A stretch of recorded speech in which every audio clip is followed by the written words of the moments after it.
sound. Hello, sound. Hello, sound. Check, hello. Amen, magandang hapon po sa ating lahat. Tayo po mag-i-start ang ating pananambahan sa hapong ito. Tayo po magsitayo at tayo po malalangin sa ating Panginoon para po sa ating paninimulan ng ating pananambahan sa hapong ito. So let us pray. Magpapalang Diyos sa dakilang salat Ama, maraming salamat Lord sa hapong ito. Maraming salamat Lord sa opportunity at muli yung mga anak ay maglilingkod sa hapong ito. Pagpalain mo Lord sa mga tatayong ito Panginoon, especially na magbibigay ng mensahe Panginoon. Maraming salamat Lord sa bumaghapon ito Panginoon at muli na kami ay naglingkod sa iyo. Patawad Lord sa aming mga kulang pagkakamali at itinatin sa dakilang pangalan sa Panginoon Jesus. Amen. So remain standing at tayo po magawitan sa Panginoon. Tawagin po natin si Brother Dennis. Amen. Awitin po natin ng awiting Everybody Ought to Know.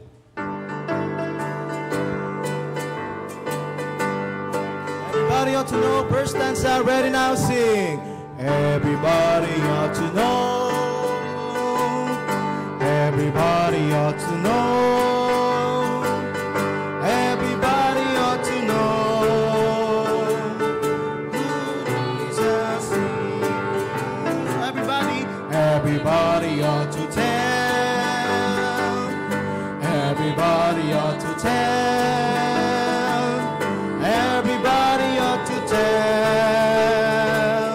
who Jesus is. On the chorus now. He's the lily of the valley. He's the bright and morning star. He's the fairest.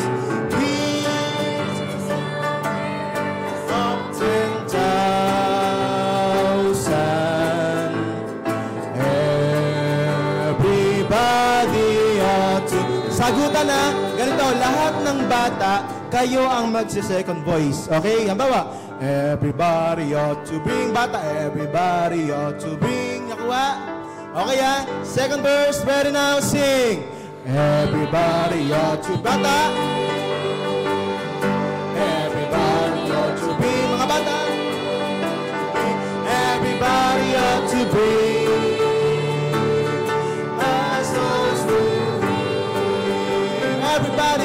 Everybody ought to sing louder. Everybody ought to sing. Everybody ought to Sing glad praise to Him. On the verse now, much louder. The lily of the valley. He's the bright and morning star. He's the fairest of 10,000.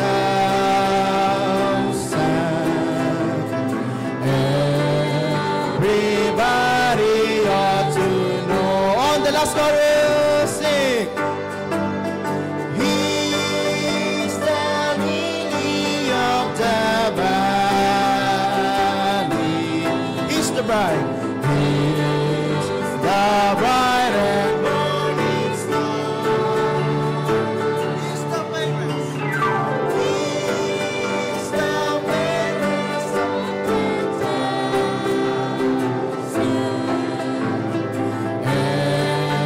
Everybody ought to know. Mansion over the hilltop.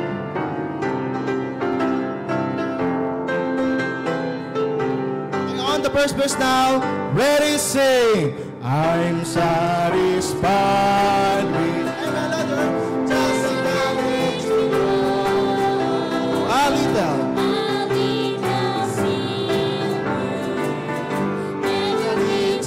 go, but in the city, where the ransom will shine.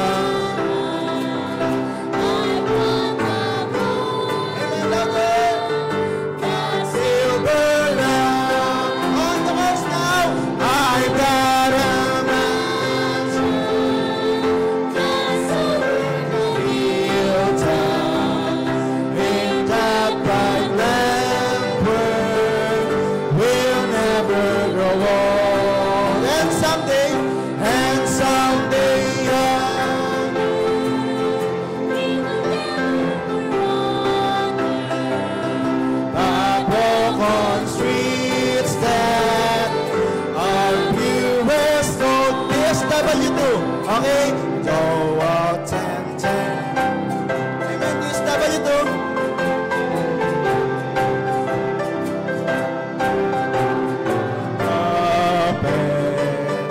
My pillow song. DSW3. And though I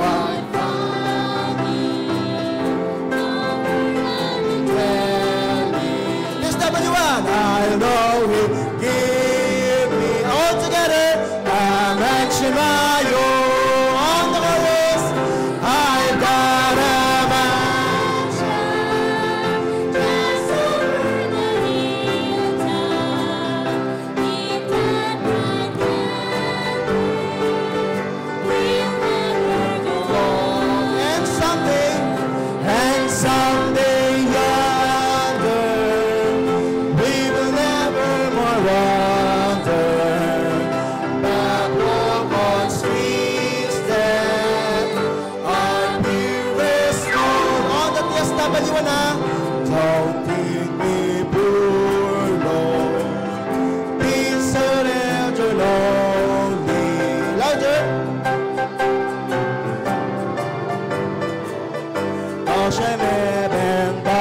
DSW2 at 3. I'm just a pilgrim in search of blessing. All together now. I want a mansion, a harp and a crown. On the chorus now. I've got a mansion. Just over the hilltop, in that bright land, We'll never go on. And someday yonder, we will never more wander, but walk on streets that are purest gold.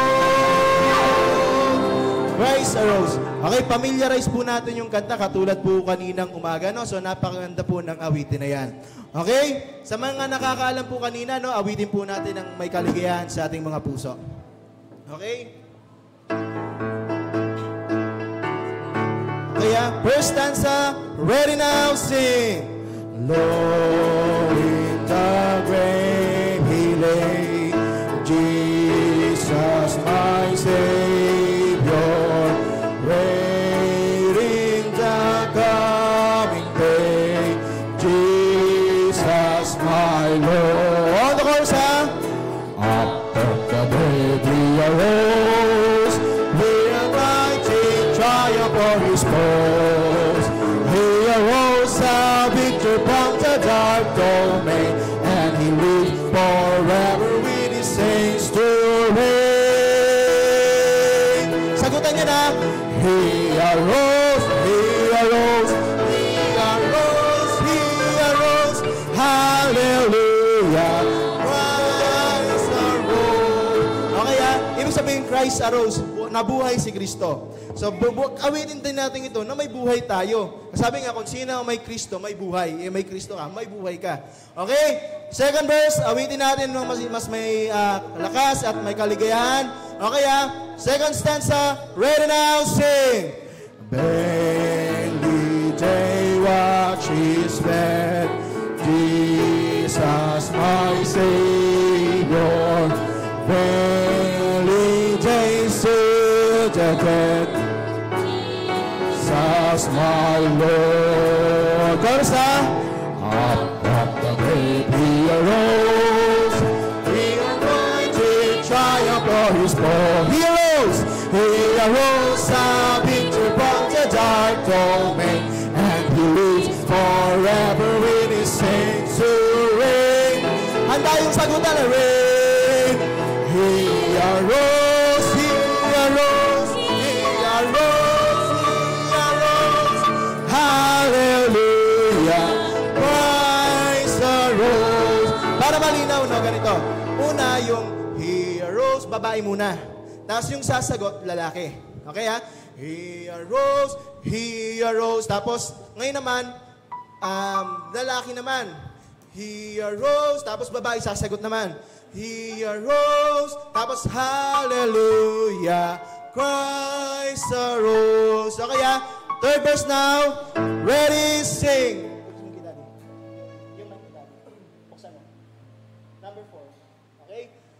Number 3, ready now, sing.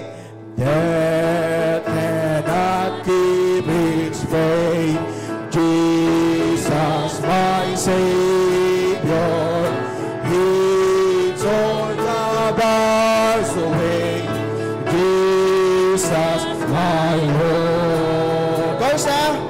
From the grave He arose. He triumphed on His cross. He arose a victor from the dark domain, and He lives forever with His saints to reign. Okay, sagutan na.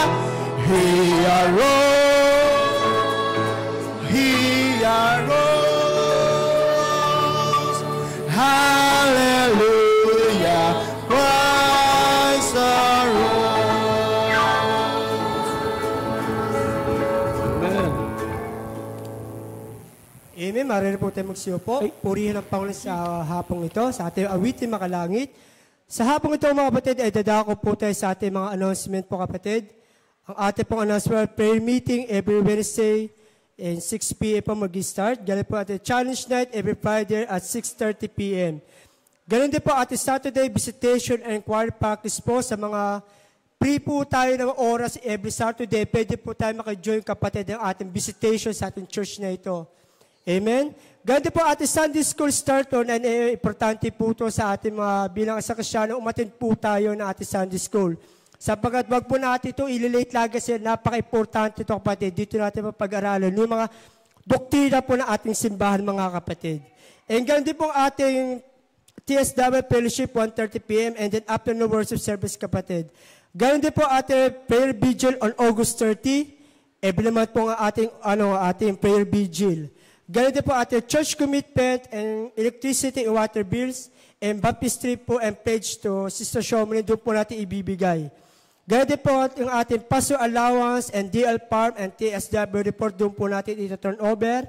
Let be parts and support our church activity in every ministry. Sa mga bagong baptist po, kapatid, pwede po kami involved sa mga ministry para ma-involve po tayo at doon tayo lumago, mga kapatid. And the food drinks are not allowed sa church. Sa mga bata po, huwag po natin kaulagain, kapatid, na dito po tayo kakain during service. Palagaan po natin ating simbahan at huwag po tayo magkakalat. And panatilihin po natin malinis po ating simbahan, mga kapatid. And then during worship service, kindly keep the cleanliness and minimize our noise. Sa mga bata po, during nagtuturo po ang ating pastor, huwag po tayo maingay. Siyempre, para mapakinggan po natin yung mensahe ng ating pastor, kapatid. Sa mga karagdagang, kapatid, ang ating mga announcement, kapatid, ay si pastor lang po mamaya. Saka po ito, kapatid, binabisita po ba sa atin? Kasi kanong umaga may 11 po tayo na bisita. Ngayon po, medyo magdag po ba? Sa TSW1. Tita ni anong pangalan po? Lima? Ayun. Anong pangalan? Palakpakan po natin, may bisita po ang TSW1. Sa TSW2 po, sino po? Si brother, pangalan brother?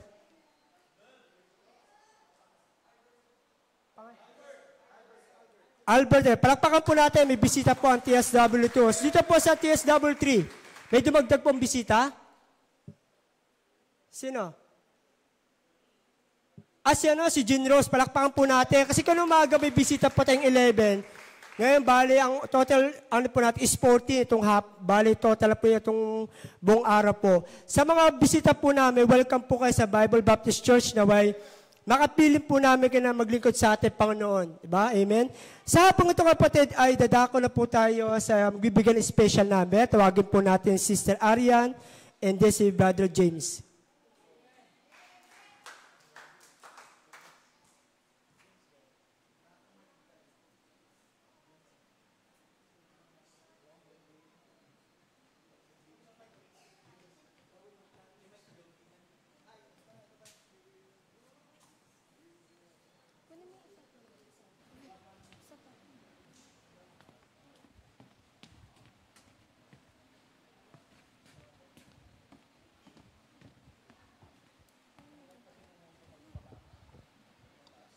Amen. Magandang hapon po sa ating lahat. Ang aawitin po namin ay Lean On Me.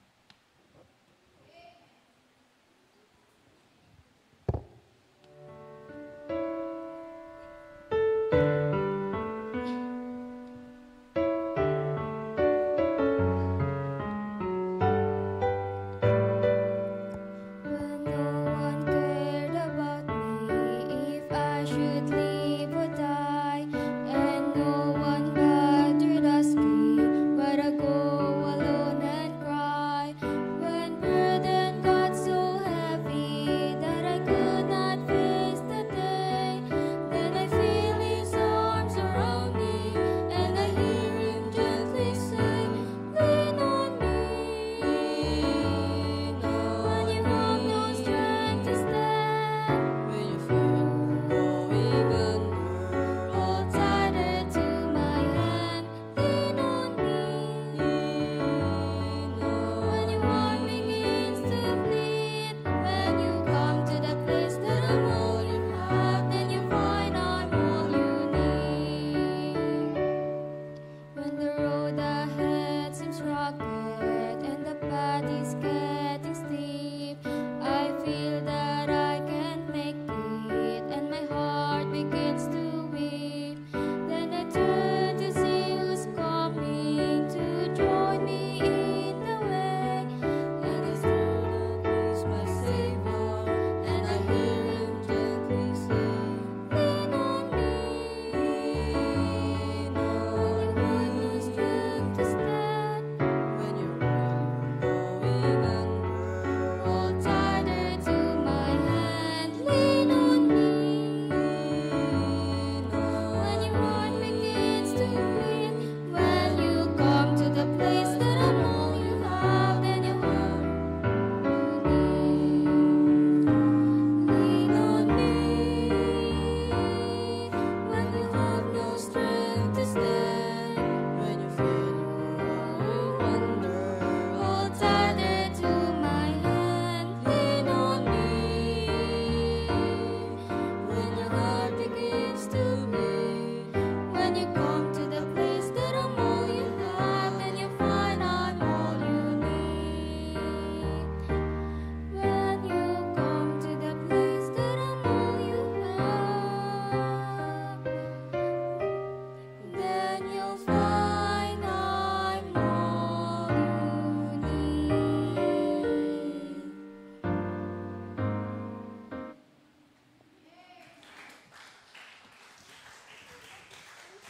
Amen. Maraming salamat sa special number. Sa ikalawang magbibigay ng special number, tawagin pa natin yung grupo na Rooted for Christ.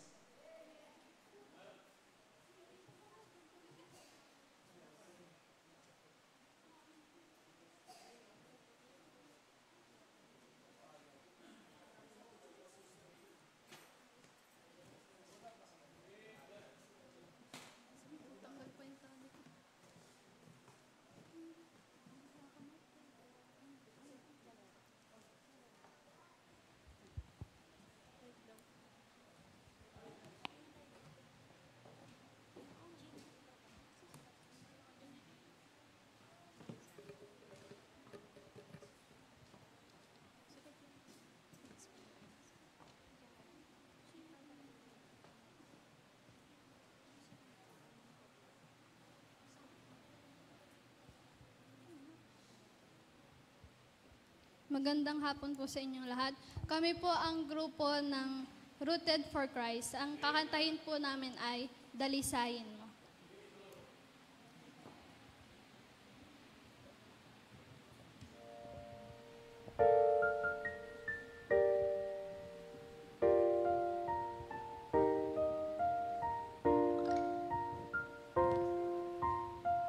Dalisayin mo ang aking puso, ituro ang bawat kagsalansang ito.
Amen. Maraming salamat sa mga nagbigay ng special number.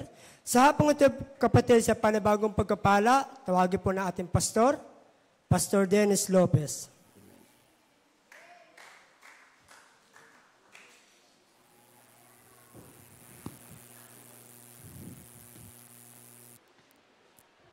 Amen. Praise the Lord. Salamat sa mga awitin. Ganda ng music natin, no? Alam mo, yan ang tunay na gospel song. Kasi yung mga tambulan dito, tambulan doon, hindi na po worship yan. No? Kaya dapat masanay tayo sa solemn na mga, minsan nakakarinig naman tayo ng worldly song, doon na kayo magtambulan. Pero sa simbahan, kailangan solemn tayo sa Panginoon. Kaya nga dito, hindi natin pinopromote yung merong drum dyan eh. Hindi mo natin tinuto mga bata nagkakalansingan po. Yung tama na po yung piano, gitara, bandurya, yung mga instrument na talagang magagamit sa Panginoon. No, hindi nakaka-induct. Kasi pag ang simbahan nagsasayawan na, hindi na huwi sa Panginoon. Ang pinilalakas mo dyan, yung physical. No, hindi po yung spirit. Ang pinilalakas natin, espiritu eh. Kasi kung sa sanlibutan, dami ng rock and roll eh, di ba? Pag pumunta kayo sa sanlibutan, pagsakay mo pa lang ng sasakyan, music, kahit tayo mismo nakikinig eh, di ba? Pati ba naman sa simbahan, dadalhin pa natin yung combo. Tama na yun doon tayo sa libutan kumanta ng mga karaoke. Di ba? Pero simbahan, ang mga kanta dapat yung nakakapuri sa Panginoon. Kaya, alam niyo, yung mga kanta ng Hillsong, kinakategorize natin yan sa mga unbeliever. Oo. Kasi sayawan eh. Pag pumunta kayo sa mga victory liner, talaga makikita ninyo. Yung mga pastor doon, nagaganyanan po. Isipin mo yan. Gawin mo yan sa exercise mo, mag-zumba ka na lang. Pero sa church, solemn tayo. Yung tamang pagpupuri sa Panginoon. Amen? Kasi doon maluluwalhati ang Panginoon. Hindi natin nilalaro ang simbahan. Iyan ay pagpapala sa Panginoon. So, salamat din sa mga bisita natin na nag-i-stay. Amen. Sa mga members na, ito ba yung natin? Group TSW na to? 1, 2, 3. Mukhang hindi balansi yung natin Mukhang tutumba yung barko Nakagano pag umaandar tayo, nakaganyan yan. Kaya kailangan magdala kayo ng bisita para magbalansi po. Amen? Encourage yourself.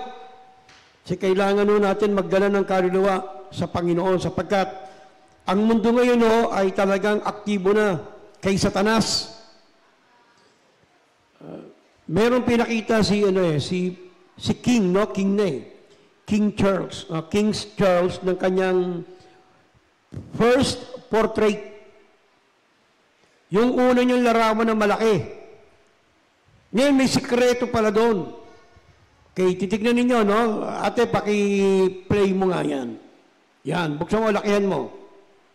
Actually, viral yan eh. Okay, nakita niyo na? Yan.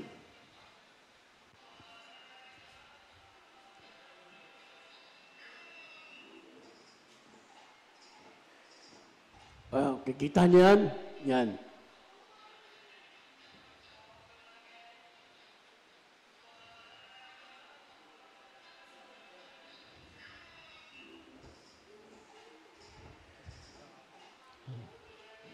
Tayo yung picture niya mismo. Hari ng ng Inglaterra. Tatlong kingdom ang hawak niyan. At sa Europe, yun ang pinaka-impluensya. Kaya makikita nyo, even sa Olympic natin, makikita nyo yung bull. Nakikita nyo, kasi conspiracy yun eh. Kaya yung demonyo ngayon, si Lucifer, ay very active na ho. Kaya makikita nyo, kung hindi tayo kikilos, magdala ng bisita sa Panginoon, at ang buhay natin, di natin i-active sa Panginoon, wala na po ang mundong ito. Talagang palapit na ho ang ating Panginoon. No? Wala na rampant na ho, kahit di makikita nyo sa paligid natin. Yung mga Mason, makikita nyo, very na sila bulgar na. Mga Illuminati, even sa mga Hollywood singers, makikita ninyo. Lahat to na masikat na singer ngayon. Alam niyo ba na si Celine Dion ay isang Illuminati? Kung hindi niyo na, kasi may video siya nagkaroon siya ng advertisement na meron siyang in-spell, yung inihipan, pagmunta sa isang nursery, mga bata, and then suddenly, nung nag-spell siya, naging, neutral po yung gender ng mga bata. Which is, satanic po yung ginawa ni Celine Dion. Kaya nga, after that, pinarusahan siya. Di ba nagka-cancer siya? Ngayon, makikita nyo, gumaling siya. Kasi siya ngayon yung singer ng Olympic Alam mo kung sino nagpagaling doon? Si Satan mismo.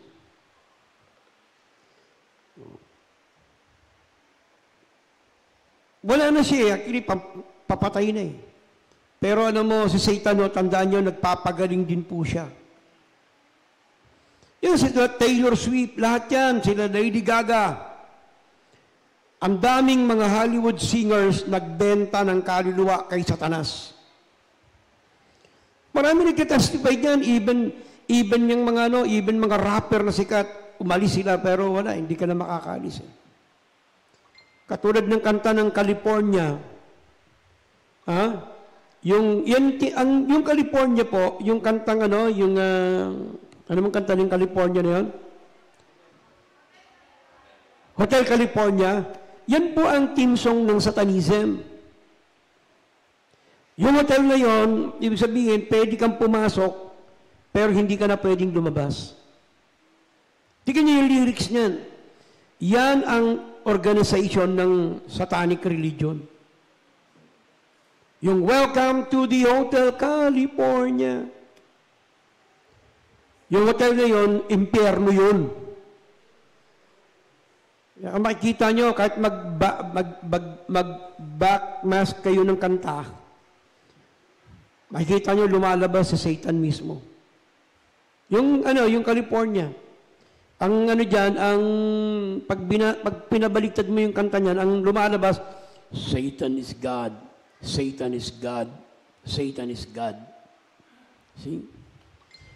Kaya yung mga kabataan natin, may involved kayo makantang rock, alam nyo, yung subconscious ninyo, devil yan, pumapasok sa utak. Kaya kita mo maraming kabataan ngayon. Tandaan nyo, si Lucifer ay musikero. Siya ang sa langit to, ang kanyang talent ay music. Siya ang tagabantay ng Garden of God at siya yung tumutugtog doon. Alam niyo ba yung music? Nakakabit sa katawan niya. Parte ng katawan ni Satan yung music, yung instrument. Ganun katindi. Kaya the reason why, yung mga bata ngayon, pag nakikinig kayo ng mga rock, mga worldly songs, naaakit kayo kasi nga mayroong hiwaga dyan sa Satanas. Kaya hindi nyo alam, makita nyo yung mga naririnig, nababaliw. Saan ka nakakita nun? Michael Jackson, pag kumakanta, nababaliw. Kasi nga, yung music niyan, merong pong tinatawag na pang-akit. Kaya salamat sa Panginoon, yung mga bata natin kumakanta sa Panginoon. Kita hindi ka matutuwa, tignan mo, manamit sila, maayos. Ngayon, sa sanlibutan, ako po. Tignan nyo, mga batang ganyang kaliliit. Nandiyan ba sa video ko, ate? Sige, palabas mo. Mga ganyang kaliliit na mga bata, anong natututunan? Yung mga anak ninyo, expose sila sa makamundo. Kaya tignan mo, bata pa lang, tignan nyo mga sayaw. Tignan nyo. Yan kapatid. Grabe ho, kaya nga pag hindi kayo naging maingat, ang mga kabataan ngayon, iba na. Sige, pakita nyo.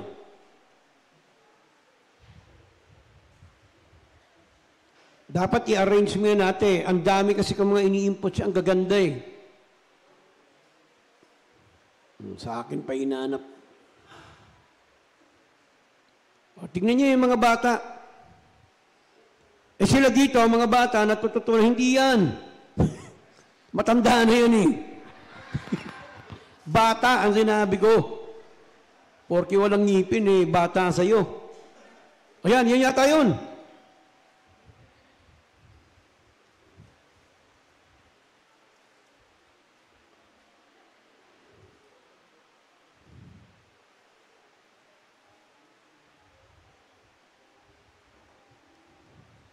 Kunyari. Kaya nga, binigay kayo, kasi pag-aralan nyo agad, kayong mga nandiyan sa, kaya nga, tinatapon ko sa inyo yun kasi para mabilisan na lang eh. O, bukas pa tayo matatapos niyan.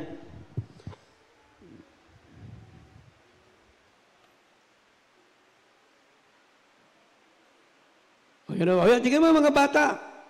Ayan o, dito. Diyan sila nanonood eh. Si Raba. O, yan. O, tingnan nyo mga bata o. O. Sinasanay nila. Ay, nako. Ano yan? Twinkle, ano yan? Twerk. Tingnan nyo. Ay, grabe. Tuwan-tuwa mga foreigner niyan. Yung mga pedophile, tuwan-tuwa dyan. Oh, amen. Yung anak nyo, hindi natututo ng ganyan. Yung ibang nanay, sanlibutan, tuwan-tuwa pa pag nagagano'n yung mga anak nila. Hindi nila alam po, sayaw ng demonyo yan. Kayong mga matatanda, alam niyo yung ganyan. Pero kabastusan yan eh. Di ba? At least dito sa church, lumalaki sila na may pagkatakot sa Panginoon. Amen? Pag nakikita ko, tamo, yung mga bata dyan, nag-MC na. Sino yung kanina nag-MC yung dalawa? Nagpa-games. Ginagamit na kayo ng Panginoon ngayon. Isipin nyo yung mga batang yan, pag hindi nagamit sa church, saan gagamitin yan? Sa diablo. Sa demonyo yan gagamitin. Yun ang kahalagaan na patuloy na nandyan sila sa church. Huwag niyong paguran yan sapagkat sabi nga sa inyo, ang diablo ay hindi napapagod na hikayatin niyang kabataan. Wasakin ang buhay nila. Pag hindi kayo nagsawa, kita mo, si Sister Liza, hindi nagsawang dalhin si Yuri sa simbahan. O ngayon, nagagamit na sila ng Panginoon. Amen? Sabi nga ako nga, hindi ko maisip na ganyan. Kasi nung bata yan, ang lambot eh, di ba, Brad? Parang laging sakitin. Tapos kala mo, mama's girl eh. Kasi lagi nakabuntot kay Sister Liza yan eh. Maliit pa yan. Sila. O nga, tingnan mo, lumaki. Nasa Panginoon. Eh, kita mo, yan naman ganyang edad, tsaka yan baka nga kung wala simba, nakabuntis na yan. Yung gandang lalaki niyan, baka nakatatlong buntis na dalagita yan. Maraming ganyan, Brad. At tingnan mo po sa lugar niyo, Brother John, di ba? Pero tignan ninyo, lumalaban sa Panginoon. Kaya, huwag kayong mapagod. Tignan nyo ngayon, sila Brother Tantan, sila Teteng, nandun sa gawain ng Panginoon. Sila ang mga misyonaryo natin doon. Nagmi-mission tayo doon sa Maragondon. At doon may mga bata silang dinadala. Alam nyo kung hindi, doon sa Maragondon, grabe rin ang kabataan doon. Kaya kanina sa ating gawain doon, merong ilang mga bata. Ilan ba yun doon? 4 o 5? Precious po yun sa mata ng Panginoon eh. Kaya alam nyo, itong simbahan, sa mga bata, tayo nagsimula. O yan, nandiyan si Jomar. Masa ba si Jomar? O yun. Diyan tayo nagsimula. Yan, sila Jason. Yan, maliliit pa yan sila. O kita mo ngayon, maglilingkod sa Panginoon. Amen? So kaya ingatan natin kapatid, magpatuloy tayo sa paglilingkod. Marami man nagbabackslide, pero biyaya ng Panginoon, nandiyan ka. Magpatuloy ka sa Panginoon. Now, let's open our Bible to the book of 2 Samuel chapter 19 verses 24 to 36 to 30. 2 Samuel chapter 19 verses 24 to 30. Now, the Bible says in verse 24, and Mephibosheth, the son of Saul, came down to meet the king, and had neither dressed his feet, nor trimmed his beard, nor washed his clothes, from the day the king departed until the day he came again in peace. And it came to pass, when he was come to Jerusalem to meet the king, that the king said unto him, wherefore wentest not thou with me, Mephibosheth? Ang ganda nito. And he answered, Lord, O king, my servant deceived me, for thy servant said, I will saddle me an ass, that I may ride thereon, and go to the king, because your servant is lame. And he hath slandered thy servant unto the Lord the king, but my lord the king is an angel of God. Do therefore what is good in thine eyes. In verse 28, for all of my father's house were but dead men before my lord the king, yet didst thou set thy servant among them that did eat at thine own table. What right therefore have I yet to cry any more unto the king? And the king said unto him, why speakest thou any more of thy matters? I have said, thou and Ziba divide the land. And Mephibosheth said unto the king, yes, let him take hold. For as much as my lord the king is come again in peace unto his own house. Panginoon, salamat po sa pagkabasa ng inyong salita. Pagpalain mo ito upang maging kalakasan ng aming kaluluwa at aming lupang katawan. In Jesus' name, amen. Now, the context of these chapters, kapatid, alam naman natin, bago nangyari ito, pagbabalik ni Haring David, ay nagkaroon po ng kudita. So, nangyari po, umalis po sila King David. Actually nga, dahil sa pag-ibig lang ni David kay Absalom, hindi niya nakinalaban. Kasi baka mapatay niya, anak niya eh. Grabe ka gentleman si David. Kaya niyang harapin yan eh. Pipitsugin lang sa kanya yan, dahil warrior si David. At ang kanyang mga loyal na mga tao, nandoon pa rin sa kanya, mga warrior yan. Mga bihasa. Pero iniwasan na lang ni David. Umalis siya, tumakas sila sa bundok, at di na siya muna nagpakita. Samantalang ito si Mephibosheth ay naiwan. Kasi alam mo si Mephibosheth po, anak po siya ni Jonathan.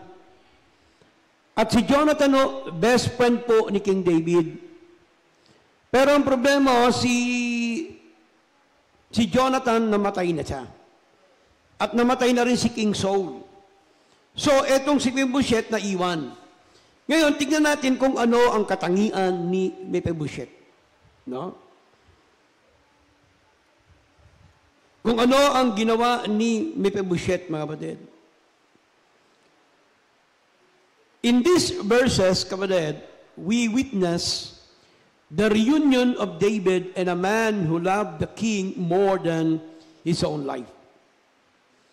Alam mo, titignan mo to si Mephibosheth. Alam niyo po, si Mephibosheth, isa po siyang PWD. Isa po siyang lumpo. Pagkabata pa lang si Mephibosheth, lumpo na po siya. So imagine mo yung kalagayan ni Mephibosheth kung papaano niya minahal itong si King David.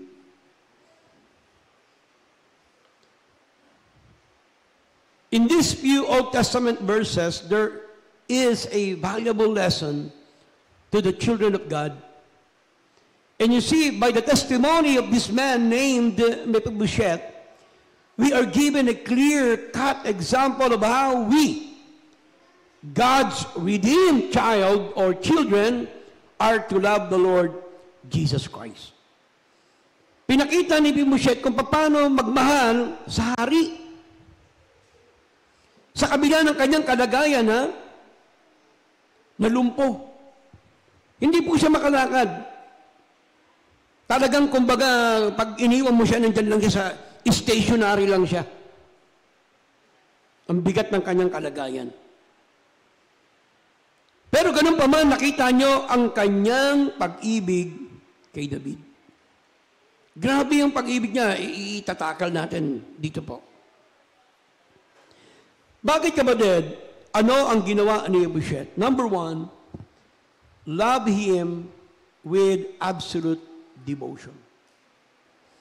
Kung makita nyo, yung pag-ibig ni Mephibosheth doon sa hari kay King David ay talagang walang kaduda-duda na kanyang devotion niya kung paano niya mahalin ang hari. Remember, ang hari po, ito po yung naglalarawan ng ating Panginoong Jesucristo. At ang pagbabalik ng hari, kapatid, ang pagbabalik ni David, ang pagbabalik ng ating Panginoong Yesus, kung paano nang nawala po si King David, kung ano ang ginawa ni Mephibosheth sa pag-ibig niya sa hari. Hindi po yun nag-compromise.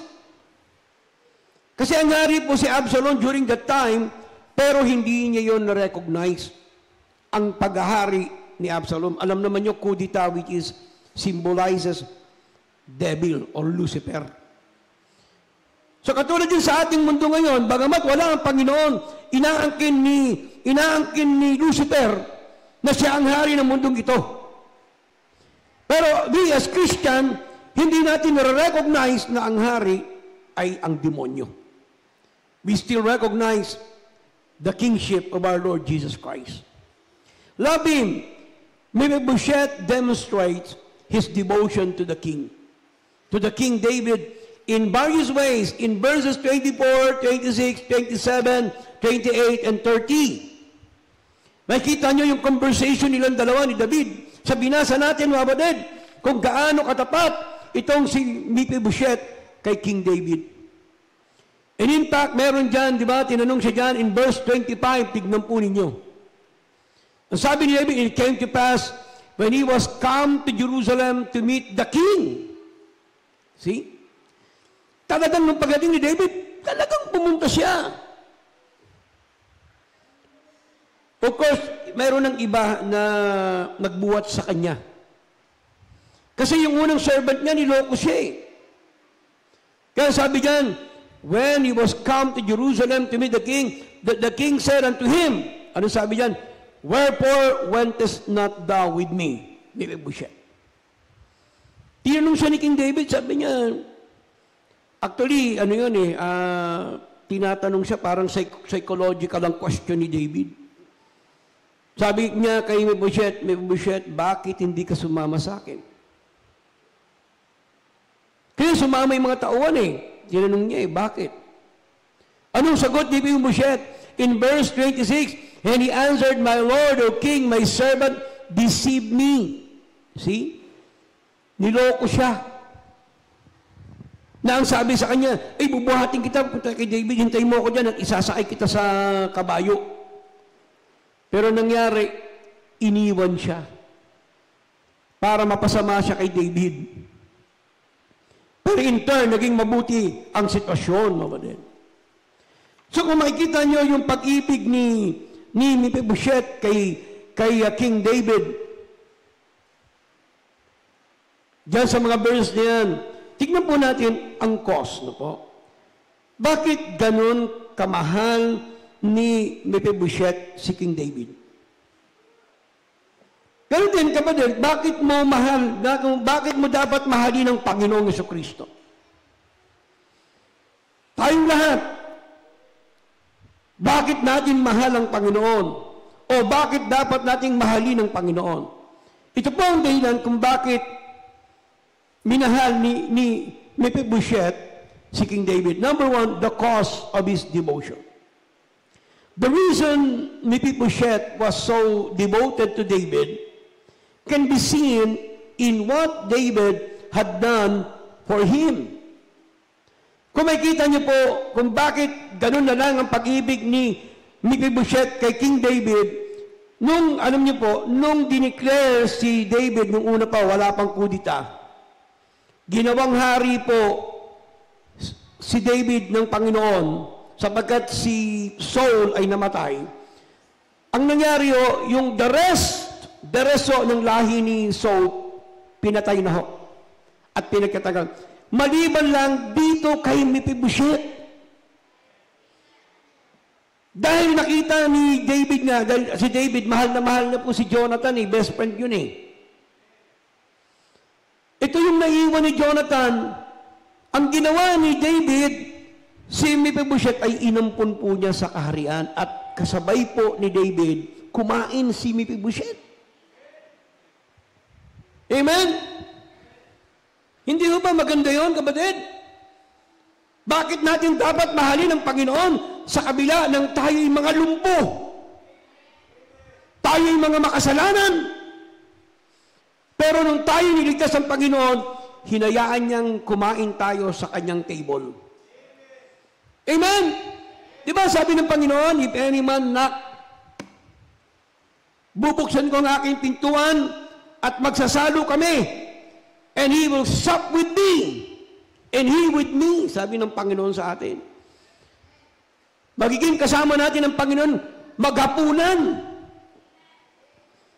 Hinayaan ng Diyos na tayo'y kumain kaharap niya. Hindi ba napakabuti ng Diyos? Alam niyo po ba, tayong lahat nandito sa church, biyaya lang ng Diyos kung bakit tayo nandito. Biyaya rin ng Diyos kung bakit ka nakakakain ng salita ng Diyos ngayon. Hindi ba dapat mahalin natin ang Panginoon? Nakakapagsamba tayo? Mapupuri natin ang hari ng mga hari? Love Him with absolute devotion. In 1 Samuel and 2 Samuel chapter 9 verse 1 to 13, and 2 Samuel chapter 2, verse 19 to 28, as the son of Jonathan, Mephibosheth was in line to ascend to the throne in reality, mga kapatid. Kasi alam niyo po, si Mephibosheth, nasa line po siya ng trono. Makinig po kayo.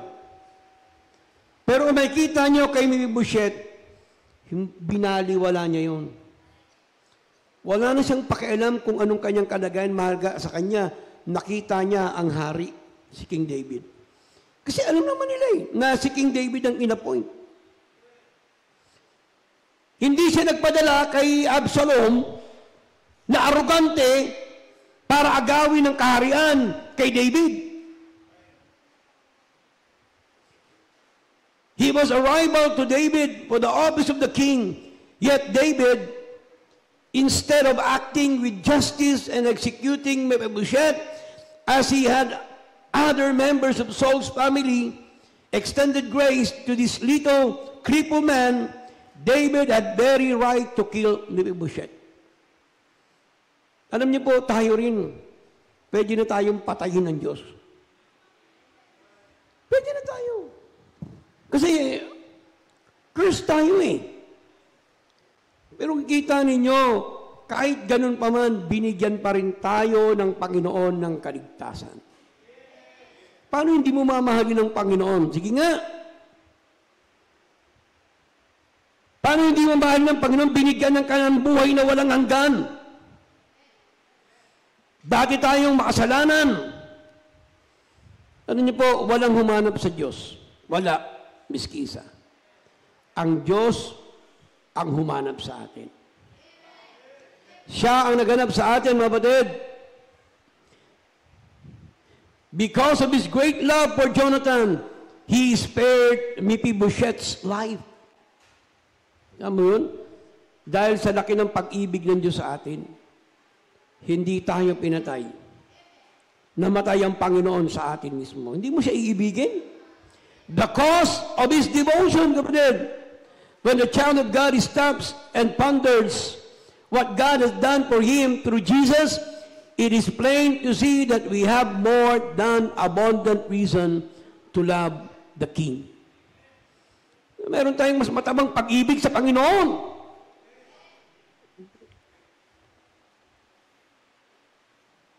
Dapat lang natin ibigin pa ang Panginoon. If we receive justice, we would have been forever separated from the presence of God. Kung gusto mo ng hustisya, matagal na tayong malayo sa Panginoon, pero kaya meron akong napanood, tinatanong niya si I think si MacArthur may mga doktrina naman tama yon, pero hindi naman lahat. Ano man pipili mo, justice or grace? Pag justice kasi, may kaparusahan yun, pero yung grace, walang kaparusahan. Lahat tayo, biyaya. Kasi kung hustisya ang binigay ng Diyos sa atin, impyerno tayo. Pero salamat sapagkat biyaya. Biniyayaan tayo ng Panginoon, kapatid. Through Jesus Christ, we have received grace. Kaya yung natanggap po ni Mephibosheth, biyaya yung galing kay David. Kasi lahat ng karapatan, pwede niyang patayin yun Maging problema ka pa ito. Usually, ganun ang mga hari. Pag merong alam niyo ng karibal, di ba naalala nyo, nung balita ni Herod, na pumunta yung 3 Magi kay King Herod. Ba't kayo nandirito? Sabi ni King Herod, nandirito kami to worship the king. Alam mo, kunyari lang siya yung puso niya, pero nasaktan siya. Kaya anong ginawa ni King Herod? Pinapatay niya lahat ng bata during that time. Lahat ng mga bata, 1 year, patayin lahat yan. You see? Salamat sa Panginoon na spare si Jesus Christ dahil nilid sila ng Panginoon papunta ng Egypt. Kasi may lugar ang mga Hudyo sa Egypt, baka yung Goshen. Kasi yun ang lugar nila Di ba naalala nyo sa time ni Moses? Nakabili ng lupa sila doon, pinatira ni Joseph ang mga Hudyo. Kaya nga ngayon, di ba, kaya ngayon may argumento na ang mga Hudyo talaga, even si Jesus Christ, hindi maputi. Kasi sila laborer sila Bilad sa araw yung mga yan. Kaya 400 years, imaginein mo. Kaya yung naging lahi ng Hudyo, naging itim. So, kumbaga, nagko-cope up ang ang environment sa skin natin. Tama mo sa Africa, yung mga tao doon iitim. Dito naman sa Asia, mga kayumang gitas ang bansot, maliliit. Pero yung mga Afrikano, kahit sabi yung gano'n, pero yung katawan nun, ang lalakas nun. Nagbabari. Kaisa yon na pumunta sa Egypt. Kaya nga paglaki, di ba, bumaba na sila galing Egypt. Kaya doon din isa na pinagbintangan si Jesus Christ na natuto. Mga argumento ng iba, kaya naman si Jesus Christ nakakapag-miracle kasi nga natuto ng magic sa Egypt.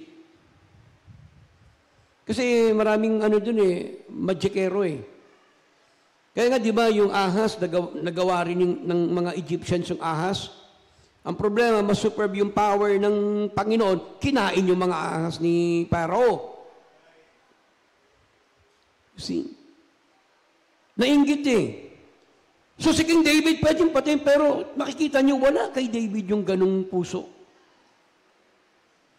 Hinayaan niya si Mephibosheth na makasama niya. It cannot be hidden. It will tell you on you What does your life say about your love for the Lord? Alam niyo po, yung umiibig sa Panginoon, makikita yan. In other words, you won't have to run around saying, I love the Lord. It won't need to be said because it will be clearly seen in everything you do. Kaya nga si Mephibosheth, hindi po yung salitang mahal lang niya si David. Wala nga kayo makita dyan na sinabi ni Mephibosheth kay David, I love you, David. Wala naman, I love you, King. Walang ganun eh. Pero makikita mo yan sa buhay ng isang tao kung nagmamahal sa Panginoon. Sa paanong paraan, kapatid? It will be clearly seen in everything you do. It will be seen in your prayer life. It will be seen in your attention to Scripture, your attendance upon worship of the Lord, your witnessing life, your manner of life. Lahat yan makikita yan sa buhay mo. Kung paano ka nagsasamba sa Panginoon. Sinasabi mo, mahal mo ang Panginoon, di ka naman makita sa gawain. Amen? Sinasabi, mahal mo ang Panginoon, pag Wednesday, wala ka naman. Sinasabi, mahal mo ang Panginoon, pag Sunday afternoon, wala ka.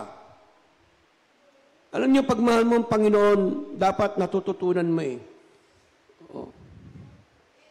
Si Brother June na nanliligaw yan kay Sister Lisa, hindi na umuuwi sa kanila. Gusto na mag-stay sa bahay. Oh, nilalatagan na nga ng banigyan ng tatay ni Sister Lisa eh.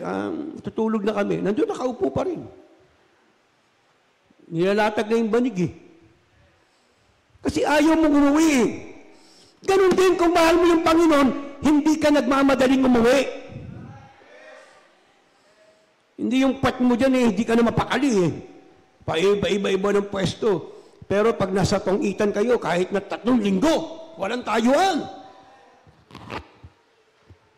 Yung iba nga nagdadala na ng arinola dun sa tabi para pag ano, dun na lang mismo uupo habang umiihi, nakadala ng baraha. Wag lang mamis.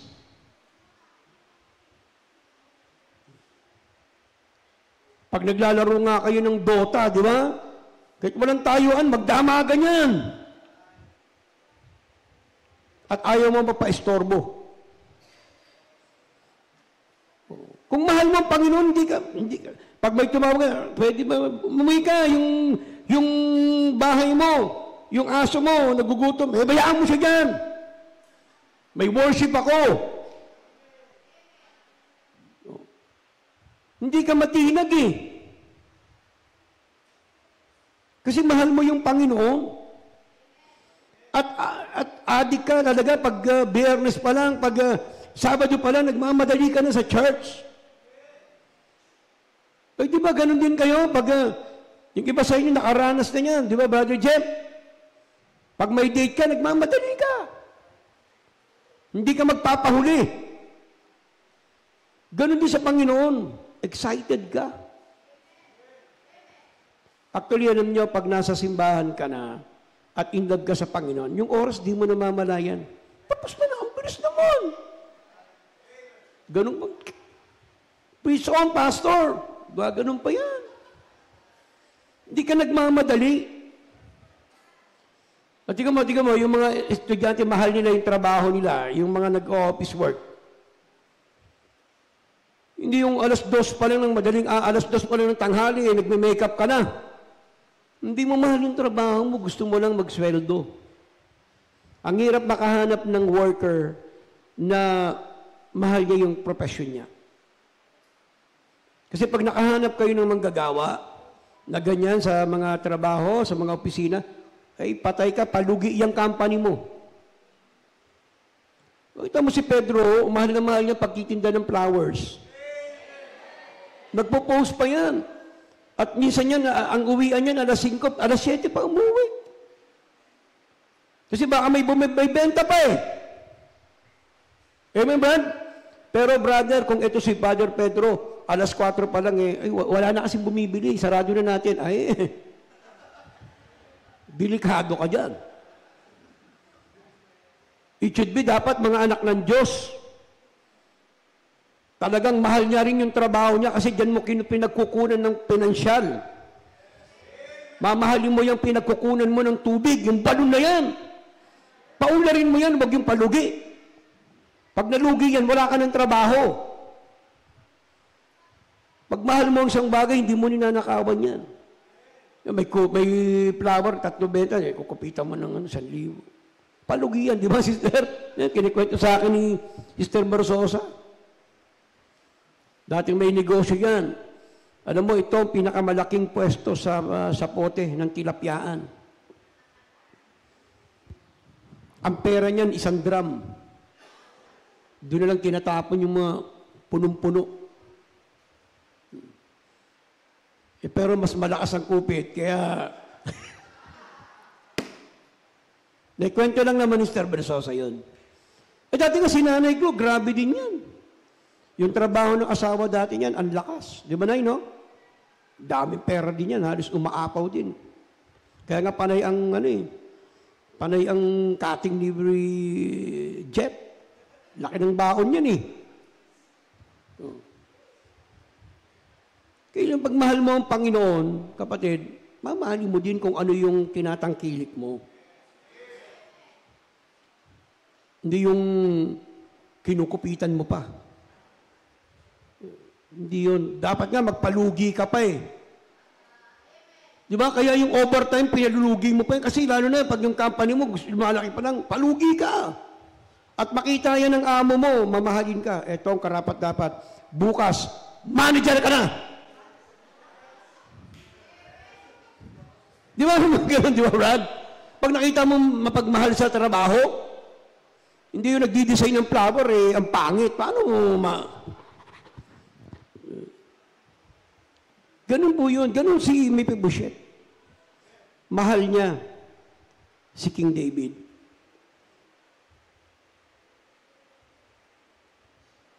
The course naman, ibig sabihin yung course, no? Yung kanina cause, ito naman course. Ibig sabihin yung papupuntahan. The course of his devotion. Saan ba papunta yung devotion ni Mephibosheth? Saan ba papunta yung devotion mo sa Panginoon? Ha? Tingnan mo natin, Mephibosheth's great love for David translated into a life of service and devotion. Kaya alam mo yung buhay ni Mephibosheth, kahit ganun siya, sabihin, alam niyo mo, lumpo siya, pero yung pag-ibig niya sa kanyang hari, ganun na lang. Grabe yung loyalty niya kay Jesus Christ, kay King David. Because he loved the king, it showed in his life. Mephibosheth lived a life of total devotion and absolute faithfulness toward the king. Sipin mo yung devotion niya kay King David. Kahit wala na. Yung iba, di ba, naalala niyo naman siguro yung panahon ni Marcos. Ang daming nagbaligtaran. Kala hindi na makababalik. Nakabalik. Even yung time ni Erap, grabe, ang dami nagbaligtaran. Pati yan si Angelo Reyes, lahat, si Mercado. Yung sa kapwa ko, mahal ko, grabe yun. Grabe yung panghuhudas ng mga yan. Ano mo ba si Erap, magkaibigan pa sila, senador pa lang. Naging presidente si Erap, ginawa siyang Department of National Defense. Nung nagkataon, nagkuntsaba yung dalawa ni Angelo, nung nagkaroon na ng yung rally, nagbaligtaran, nagpuntahan dun sa EDSA. You see? Maraming ganyan pag nakakita ng oportunidad. Magtataksil. Alam nyo, ito ang tandaan ninyo, maging tapat kayo sa liderato. Kahit ano pa yan, be faithful. Kahit sa tatay ninyo, halimbawa, kahit ang tatay nyo, lasenggo, be faithful to your father. Kasi isang tinitignan yan, yung katapatan ninyo, yung loyalty ninyo. Kita mong nangyari, si Angelo nagbaril sa utak. Ewan ko, sa bunganga yata dito. si Mercado, hindi na nakabangon sa politika. Wala na. Bumalik ka uli sa kapwa ko mahal ko eh. Laos na yung kapwa ko mahal ko. Kasi aanihin mo yan eh. Tingnan mo si Busiet, hindi siya sumama. Naging tapat siya sa kanyang hari. Yung katapatan natin sa ating Panginoong Jesucristo, susuklian niya yan ng rewards. Susuklian niya ng pagpapalat, katapatan din sa iyo. Doon pumunta po, when a child of God genuinely loves the Lord, his entire being, it will show in his life, kapatid. It will tell on you, what does your life say about your love for the Lord? Ano bang masasabi mo sa pag-ibig mo sa Panginoon? Alam mo, ito titignan nyo ito tinanong siya balikan natin yung chapter, yung verse doon, tignan ninyo. Tinanong siya sabi sa kanya, okay, nasa number 2 na ako Baka mo. Ito ang tanong kay Busiet, tignan nyo Sabi niya, tinanong ni David sa kanya. Sabi dito in verse 26, at 27, and he hath slandered your servant unto the Lord the king. But my Lord the king is an angel of God. Do therefore what is good in thine eyes. Tama yung humbleness ni Busiet. Hindi na siya nagkatwiran. Kasi ang tanong dyan ni David sa kanya, ba't di ka sumama sa akin? So, sinasabi ni David, unfaithful ka. Hindi ka loyal sa akin. Yun ang ibig sabihin nun, indirect nun, na sinatanong, ba't hindi ka sumama? Pero alam mo, anong sabi niya? And he answered, my Lord, O King, my servant deceived me. For thy servant said, I will sadly saddle me on an ass, that I may ride thereon, and go to the king, because your servant is lame. And he hath slandered your servant unto the Lord the king, but my Lord the king. Okay, nagpaliwanag siya, pero ang sinabi niya, King, bahala ka na po. Sabi niya rito, the Lord the king is as an angel of God. See? Tama yung trust niya, bahala ka na po kung anong gusto mong gawin sa akin. Binigay pa rin niya kay King David, hindi siya nagreklamo kung parusahan siya. Binigay ko na yung katwiran ko, bahala ka na, King. See? Pero anong sabi ni King David? Ito. Sabi niya, for all of my father's house were but dead men before thy Lord the King, yet didst thou get thy servant among them that did eat on thine table? What right, sabi niya, what right therefore have I yet to cry anymore unto the king? Okay? So, dun pa lang, kita ninyo, naunawaan na siya ni King David. Naintindihan siya, sabay, pinasok na naman ni King David. Tingnan nyo to, verse 29. Sabi ni King David, and the king said unto him, why speakest thou anymore of your matters? Bakit hindi ka na nagsasalita sa mga bagay patungkol sa iyo? Kasi ang pinag-uusapan dito, may mga lupain din si Mephibosheth Hindi naman ginalaw ni David yon. Kasi ari-ari ni Jonathan at the same time ni King Saul. Ngayon, sabi niya, tignan niya, I have said, thou and Ziba divide the land. Ito, it's about material things. Sinasabi ni King David sa kanya, bakit hindi mo na pinag-uusapan yung mga properties mo? Yung lupain nyo, di ba sinabi ko na noon pa, hatiin nyo na yan. Ito, yun nyo So, dito, tinitignan nyo na, binibigyan na ni David ng kumbaga, baka ang habol lang nito, pera o blessing. Kaya pala yan, dikit nito sa akin. Mga Kristiyano ka na pag pumunta sa simbahan, laging pagpapala. Wala na tayong, di ba may mga ganyan mag-o-opening ako kasi para pagpalain. Puro blessing. Pero alam nyo dito, tignan nyo, sinuri ni David kung anong, kasi alam mo, pagkadikit mo yung hari, yayaman ka. Ha? Pagkadikit mo si Mayor, yayaman ka. Bigyan ka lang ni Mayor ng ng kontrata eh. Meron din akong napanood na joke.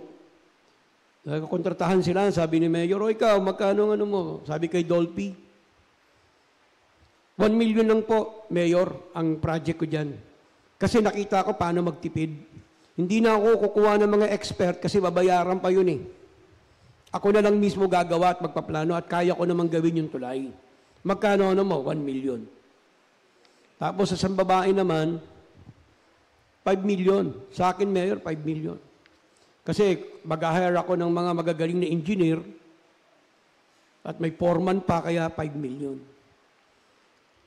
And then dumating dito sa isa, sabi niya, sa anak ni Dolphy, sabi niya, sa akin 16 million, 24 million.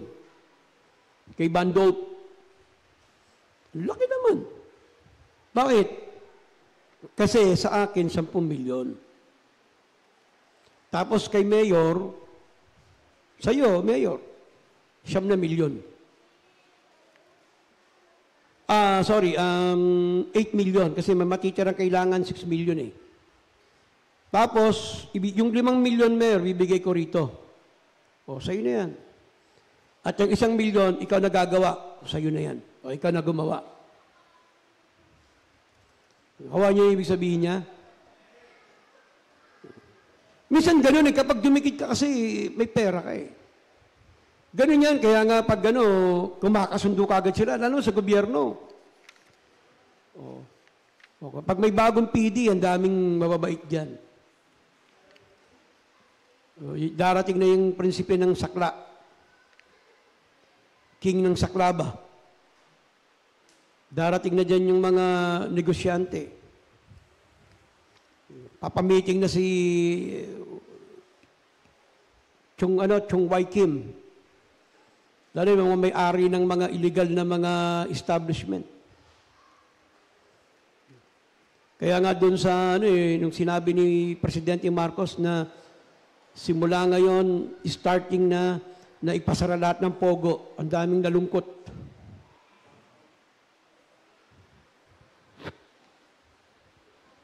Pag may hawak ang power, may pera.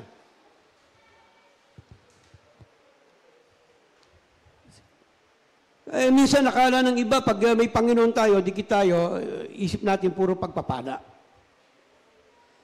Kaya tinanong ni David, si Mephibosheth, sabi niya di ba? And the king said unto him, why speakest thou anymore of thy matters? I have said, thou and Ziba divide the land. Ano sabi ni Mephibosheth?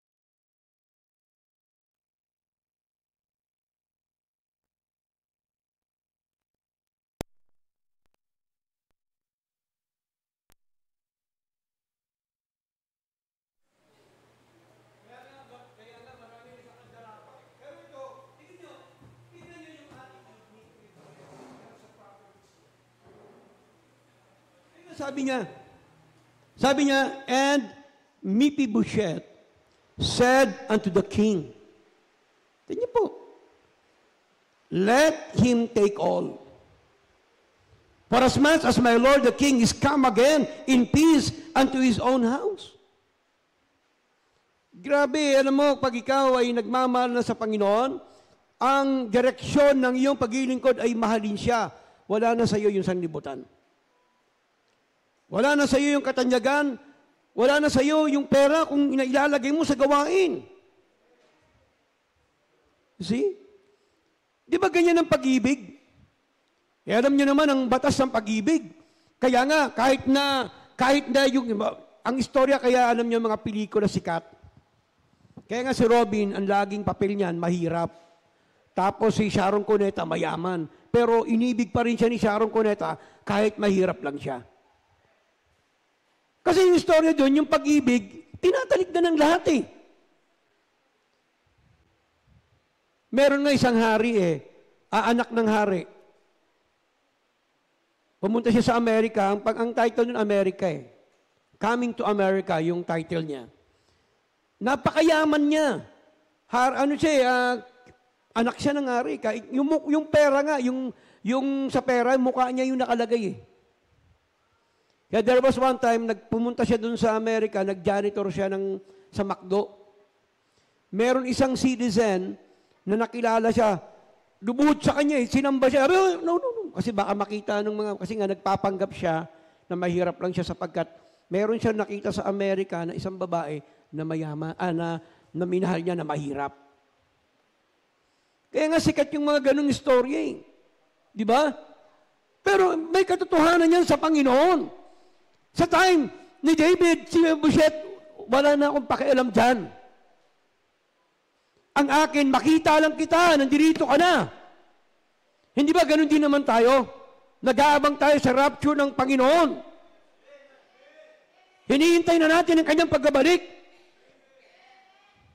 At ang pinakamahalaga sa atin, makita natin siya. We don't care about the money o ano man meron tayo sa mundong ito. Yan ang sinasabi ng Bible. Yun ang pag-ibig sa Panginoon. Amen? Yun ang patutunguhan ng pag-ibig natin. Ganun ang pag-ibig ni Mephibosheth. Tungo. The course of his love, devotion, it will tell on you what does your life say about your love for the Lord. And then number 2, love with Him with absolute dedication. Yung pag-ibig ni Mephibosheth sa hari, may 3 uri. At ito dapat na masumpungan sa atin. Ng pag-ibig natin sa Panginoon, there are 3 ways in which Mephibosheth demonstrated his dedication to the King David. And these traits ought to be seen in God's children. Dapat makita ito sa atin, itong traits na ito. Okay, number 1. Ano yung bagay na yon? Number 1, kapatid, kung nakita ninyo, Mephibosheth, letter A, is forsook the world.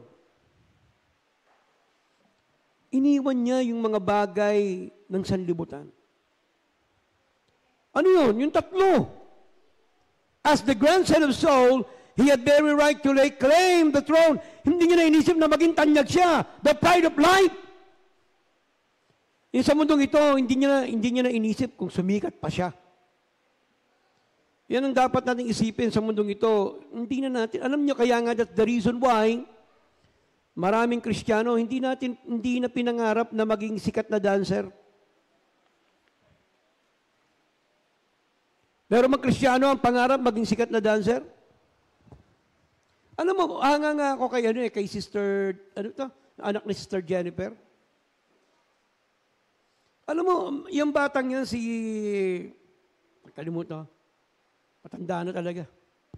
Ito si katabi mo, ligid-ligid ka pa Yung bata nakasalamin, Arian. Dapat sinigaw mo.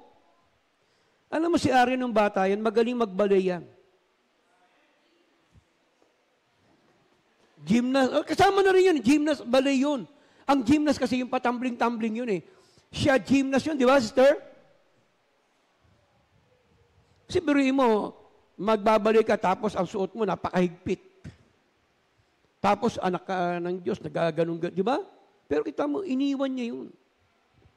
Di sana ngayon, nasa Olympic yan. Baka kasama niya si Hulo. Wala na sa atin, nangarap, alam niyo, nung ako'y naging anak ng Diyos. Ilang beses ako inimbitahan na kumanta. Pinapapunta ako sa Kuya Germs noon, kasi champion tayo ng awitin, kaya lang mga sanlibutan. At ako ang singer ng eskwela namin And then, siyempre, champion din tayo ng mga labanan. Pero alam nyo, tinalikdan ko yung maging sikat sa ganyan eh. Yes, sabi nga sa inyo, lagi yung testimony, there was one time, pinapapunta, kasi nag-aral kami ng, short course sa UP. At nag-try lang ako na mag-audition sa Ambassador's Choir ng UP. Actually, tanggap kami. Dalawa kami ni Ate Tess tanggap eh. Yan, sabi sa akin, okay, Saturday, pumunta ka rito, meron tayong practice. Magka-training na kami. Sabihin, alam mo na, pasok na ako sa singing eh. Pero habang papunta ako doon, kasi nasa church ako tumitira, hindi pa ako worker. Sabi ko sa Panginoon, Lord, ayoko nang pumunta diyan kasi baka malis ang puso ko eh. Kaya doon pa lang sa yung coconut, yung pagliko sa UP noon eh, ano bang tawag, kalimutan ko yung street. Basta may McDo doon. Yung tapat ng coconut planters, yung coconut na, yung funding ng building doon. Bumaba ako doon, sabi ko, Panginoon, wag na kasi baka malis ako. Kasi kung sumali ako doon, pwedeng magkaroon ng duktong-duktong na eh. Binitawan ko yun. Tapos there was time, meron kaibigan si Ramos teaching. Kami ni Mama, nag-play stage kami. Doon sa FEU, ang daming natuwa sa mga, kasi audience yun eh, stage play kami, ang aking papel, Attorney Baduya. So nakita ng mga professor doon, teachers, natuwa sila, and then pag uwi ko sa Project 8, may tumawag. Tapos kinausap ko, sabi sa akin, Sir, si Mr. Lopez ba to? Opo. Sir, kasi nagustuhan kayo ng College of Blanc, nakalimutan ko na. Pwede ho ba kayong maging actor namin sa school? Sabi ko, pasensya na po kasi sa simbahan po ako eh. So, hindi na ako nagkaroon ng gana sa mga ganun. Lalo na kung madadivert ka, mahiwalay. Kaya nga, bagamat sabihin natin si Gary B, na Christian siya, pero hindi tayo sumasang-ayon sa ganun. Kasi nakikreator pa rin yung laman. Alam mo, kakanta ka ng gospel, sumasayaw ka. Hindi siya in-coordinate sa buhay mo. Ako, sa totoo lang, napilitan lang ako tumakbo eh, kasi for the sake para sa gawain natin. Pero in reality, kung hindi lang sa gawain, kasi ako kaya kong lumusong, alam ko yung sarili ko, paano ko proteksyonan. Kahit naman din sa barangay eh, alam ko. Alam ko kung paano ko ilalayo sa corruption yung sarili ko. Hindi na tayo dun eh, wala na sa atin yan eh. Ang atin, kung meron tayong pera, lalagay sa gawain ng Panginoon. Hindi na para maging bilyonaryo tayo, maging multimillionaire, wala na yan eh. Ang atin to survive every day, to survive ang gawain ng Panginoon. Wala na yan kasi hindi na tayo makamundo. Love Him with all absolute dedication. Mephibosheth forsook the world. Kita mo yung pera, wala na sa kanya. Sa'yo na yan. Ang mahalaga sa akin, nandyan ka, King, nakita kita. Ganun din tayo sa Panginoon. Hindi tayo madadala ng anumang material sa mundong ito para mapalayo sa ating Panginoon. Imagine mo kung gagawin pa ni Mephibosheth yun sa kalagayan niya. Di na wala na siya ng panahon para sa hari niya. He placed his devotion to the king ahead of any selfish ambitions that he may have possessed. Kaya di ba yung mga nagsusurrender sa Panginoon, kinakalimutan nila, di ba, lagi kong sinasabi si Pastor Christine, pag-graduate na siya ng Mapua Engineering. Si Dr. Disalva, doktor na, iniwan niya. Ang tatay nun, mayor, si Pastor Christine, magkamag-anak yan eh, silang dalawa. One time nga, yung pauwi siya, pastor na si Pastor Christine, pauwi siya, pagbaba niya, ba may sumasalubong, nagtuturotot, tsaka mga banda.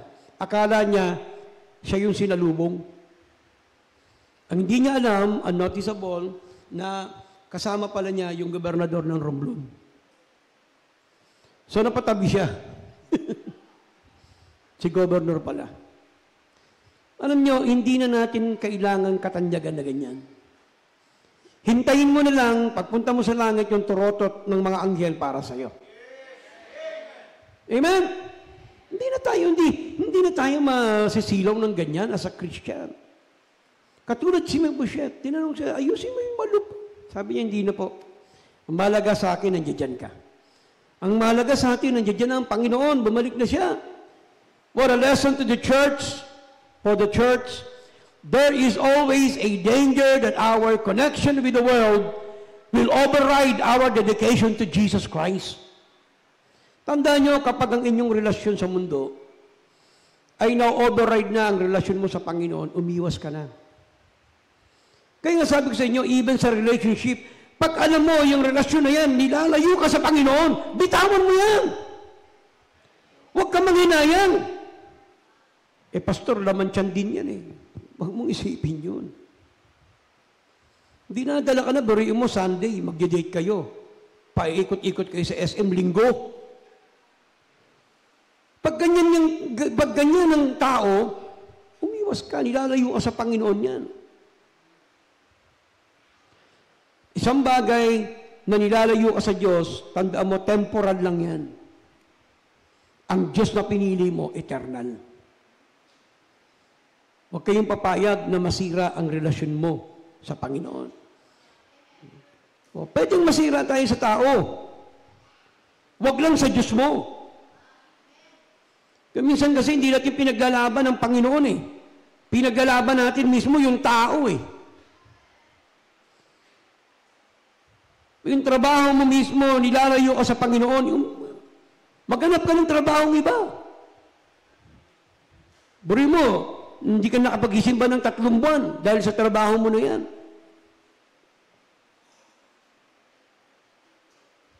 Kung meron man ganung trabaho, sitwasyon, huwag mong pabayaan ang spiritual mo. May connection ka pa rin sa church. Kasi ito ang dilemma eh. Yung mga taong ganyan, trabaho, dahil wala nga sila sa church, hindi na tumutulong sa gawain. Alam mo, yung connection mo sa church, yung katulad ngayon, hindi na mahirap. Hindi katulad nun, telegrama.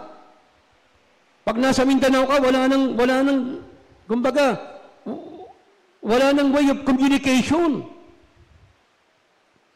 Ngayon ang dami. May internet.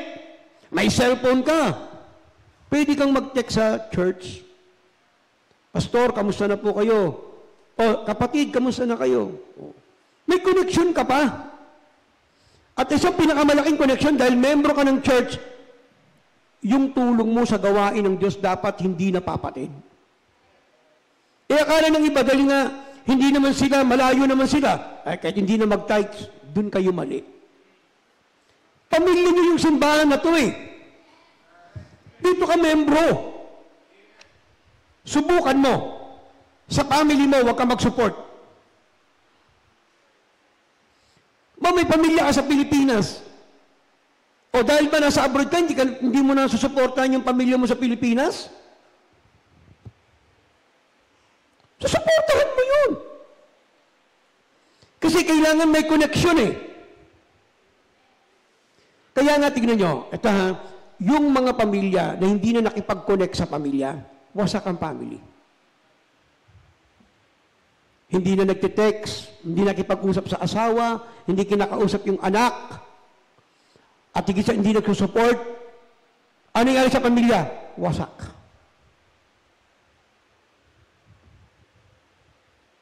Ganun yun. Kasi mahal mo eh. Hindi pwedeng mawala ang connection mo sa gawain ng Panginoon kung talagang mahal mo ang gawain ng Diyos at mahal mo ang Diyos. Amen? Napakahalaga po niya. He forsook the world. Kinalimutan niya ang sanlibutan. And then last, kapatid, Mephibosheth forgot himself. Hindi niyo ba napansin, kapatid? Tignan niyo. Ito expression ng, Literal to, pero hindi naman ibig sabihin gawin natin. Pero nangyari kasi kay Mephibosheth. Tingnan nyo, nakalimutan niya na yung sarili niya para lang mag-abang sa Panginoon. Ano nyo, minsan, di ba, kapag kayo sobrang in love sa Panginoon, minsan kahit sarili nyo, hindi nyo na mabilan ng bagay na ibibigay niyo pa sa gawain ng Panginoon. Sa sobrang pag-ibig niyo sa Panginoon, minsan kahit, honestly, kaya nga ang mga pastor, ang kahinaan nila, yung pamilya nila. Kasi minsan yung mga pastor, imbis na sa pamilya ibigay yung material things, sa ministry binibigay.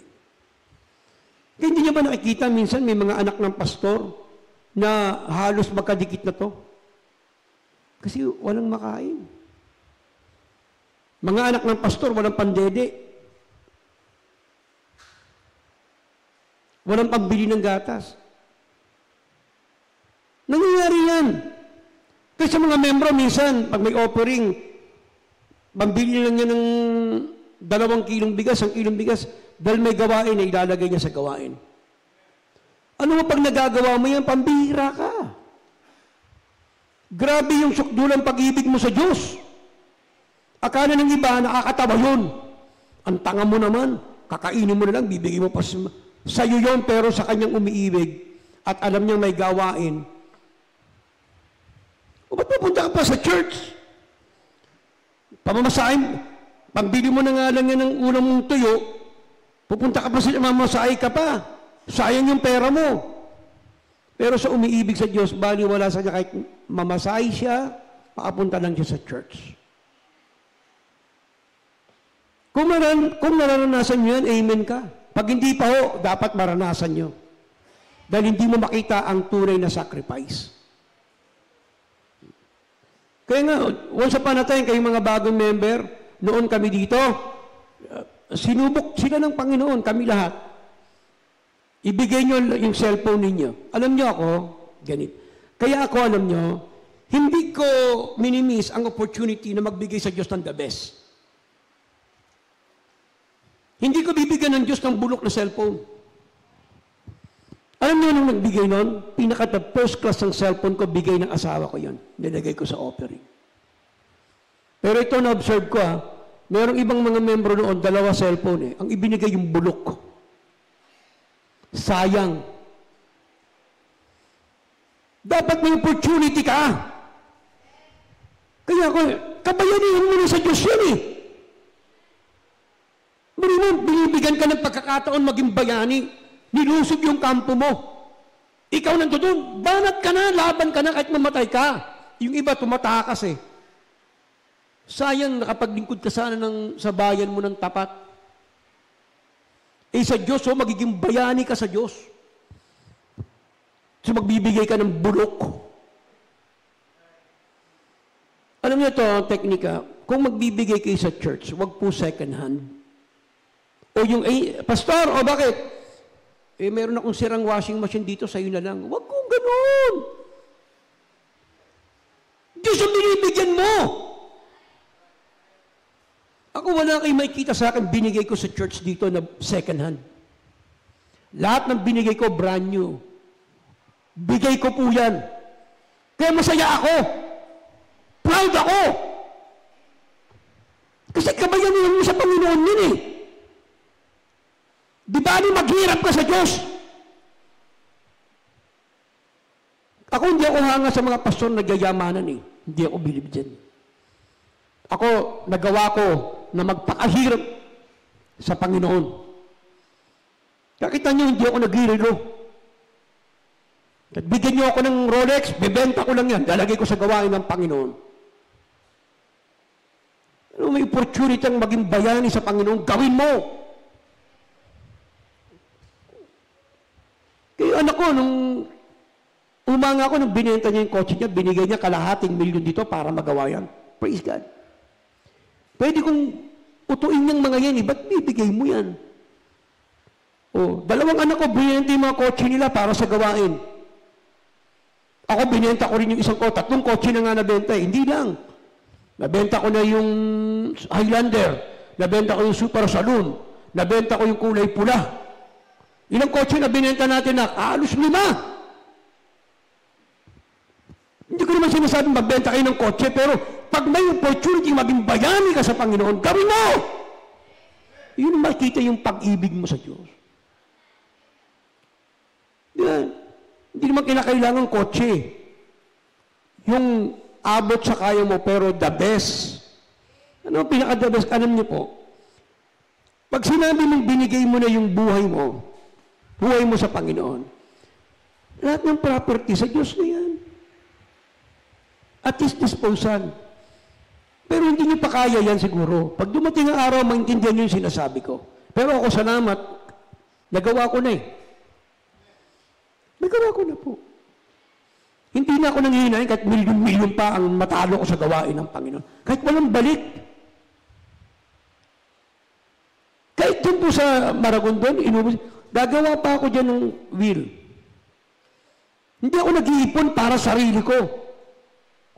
Ganyan ko tinitrain ng mga anak ko. Kung para sa Diyos yan, sa Diyos yan. Yung mga pastor na, ang lalaki ng, hindi mo yan sa'yo. Pera ng simbahan yan. Dapat gastusin mo yan sa simbahan. Ako nga, nahihiya ko na bilan ako ng kotse ng simbahan. Tapos yung mga membro mo naghihirap. Tapos bubulahin mo para pagpalain kayo ng Diyos.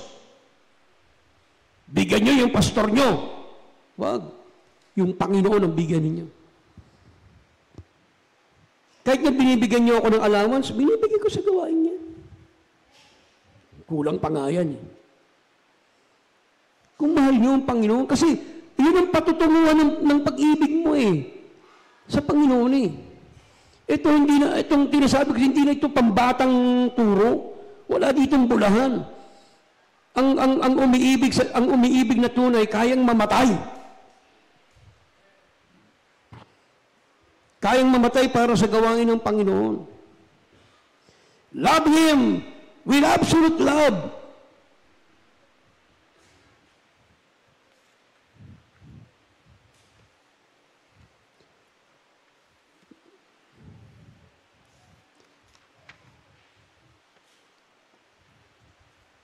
Sabi niya, kapatid, it is apparent from the story that Mephibosheth lived with the anticipation of the king's return to Jerusalem. Kaya nga alam ni Mephibosheth babalik ang king. Kaya tanong ko sa inyo, alam niyo ba na babalik ang Panginoon? Oh, dapat maganda tayo katulad ng paghahanda ni Mephibosheth. Alam niyo darating ang Panginoon. Alam niya, lalo na tayo ngayon, hindi lang kwento. Lahat ng palatandaan, ng rapture, nandiyan na. Wala na, hindi na talaga lalagpas eh. Sabi nga sa inyo, pinakamataas niya yan, 2030. Ang iba, prediction, 2025. Kasi ang prediction ng NASA, 2040, lubog na ang maraming bayan dyan sa buong mundo. At alam niyo ba, even yung ano pang term doon? Yellow, basta vulkan sa Amerika, ready na siyang pumutok. At even po yung Philippine Trans natin, kapatid, ready na sila lahat. Konting kibot na lang. Pero salamat, hindi na tayo makakaranas nun. Dahil mag-rapture na tayo. Pabalik na eh. The more na ibigin natin ang Panginoon. Sa buhay ni Mephibosheth, basahin niyo po ang ganda ng storya niyan. Kasi mahaba pa itong outline ko at kailangan ko nang tapusin po para sa inyo. I hope na nakita niyo kung paano magmahal si Mephibosheth kay King David. At i-translate natin yan kung paano tayo iibig sa ating Panginoon. Let's all stand, tayo po'y manalangin. Amen. There's a great day coming. So yung mga hindi pa po nakapagkaloob ng tithes and offering, tayo po'y magkaloob sa Panginoon.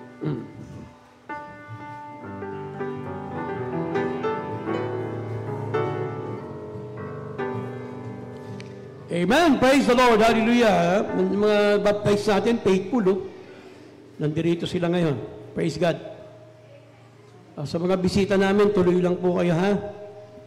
Okay, bigyan natin ng mga There's a Great Day Coming. Laksan po natin. On the first verse, ready, sing. There's a great day coming. Coming by and by. Shall be parked and right and left. Are you ready for the day to come? All together, are you ready? Amen. Judgment Day. For the judgment. Okay, bago natin kantahin po yung sa instansa, tumingin kayo sa katabi ninyo. At ituro nyo siya. Are you ready? Ready na ba kayo? Okay, pag yung mga hindi pa ready, yan pa'y nakikipaglandian sa libutan.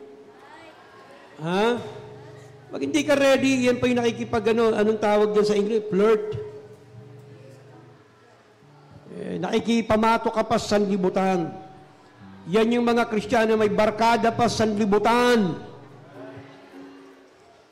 Kapag ikaw anak ka ng Diyos, tapos hindi mo maalis yung sarili mo sa mga barkada mo sa libutan, may problema ka.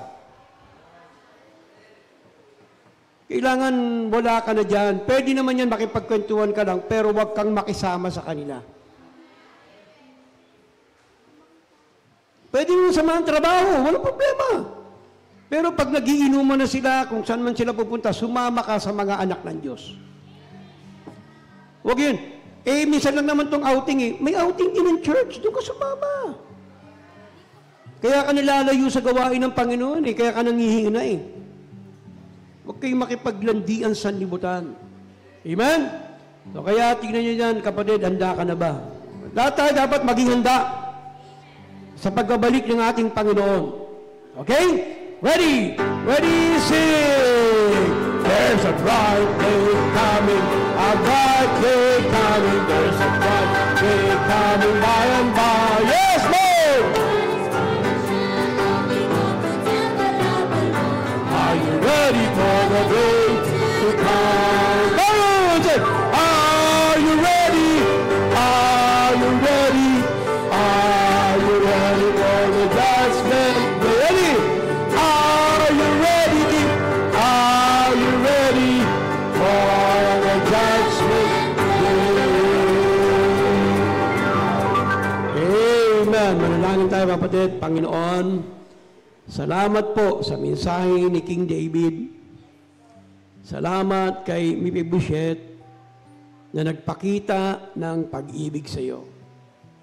Salamat po sa mga anak mo na nagpapatuloy, nagsisikap na maging tapat sa paglilingkod sa iyo. Kaming lahat ay umaasa at nagsisikap na matagpuan mo o masumpungan mong tapat na naglilingkod sa iyo. Sa hapong ito, binabalik namin sa iyo lahat ng papuri, lahat ng pasasalamat, at dalangin ko po ang mga kapatiran na pagpalain mo po sila. Ilayo mo po sila sa malubang kapahamakan. Ang lahat na nagdadrive, ingatan. Lahat ng may trabaho, ingatan. Lahat ng may negosyo, pagpalain mo, Panginoon. Purihin ka, pinapasalamatan ka, at lahat ay nagsasabi sa pangalan ni Jesus, Amen. Praise God. God bless you all, mga kapatid.